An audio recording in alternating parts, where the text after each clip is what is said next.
one of the first things that you'll notice as you look at all of the different bento boxes is that pretty much every bento box starts off with creating a safe space for the participants.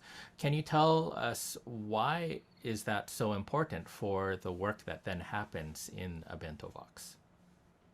Yeah, I mean, as I mentioned with the facilitation thing, I think, to Tom's point, this size of team, this kind of work, it brings out a lot and for people.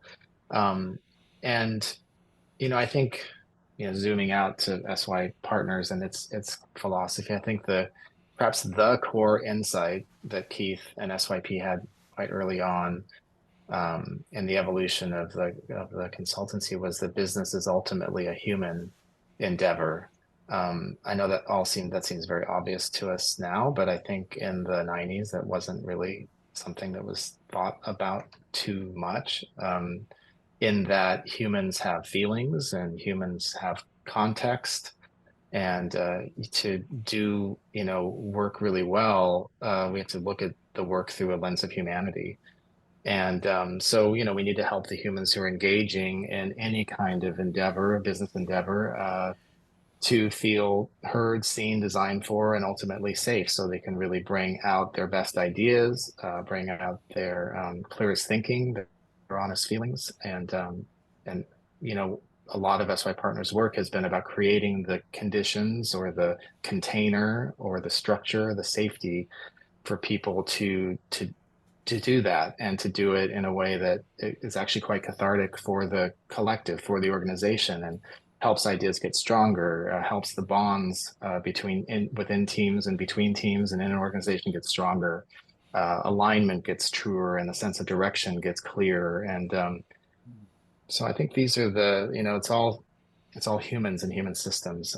So I think this ritual of creating a safe space, it may seem like a small uh, thing and like it maybe can feel repetitive if you're doing a bento box over and over, many bento boxes, but I think it's really important as a stage setting, container creating uh, moment or gesture.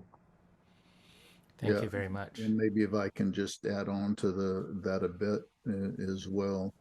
I mean, it's so critical for people to be open to others' ideas in a bento box process and these kind of first, I mean, we would call them icebreakers in a trainer's mind or methodology, but they're more context setting. They're more, again, going back to these very fundamental questions of how might we, what if types of questions. So one of the things that we see that's common amongst all the teams and all the bento boxes is that once these barriers to others are lowered, real collaboration starts to take hold.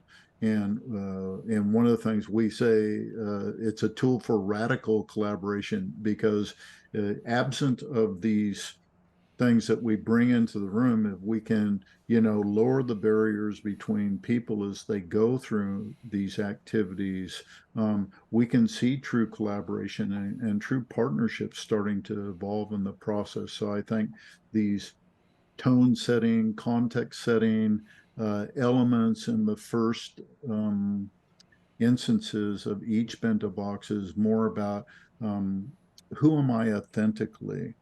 Why am I here?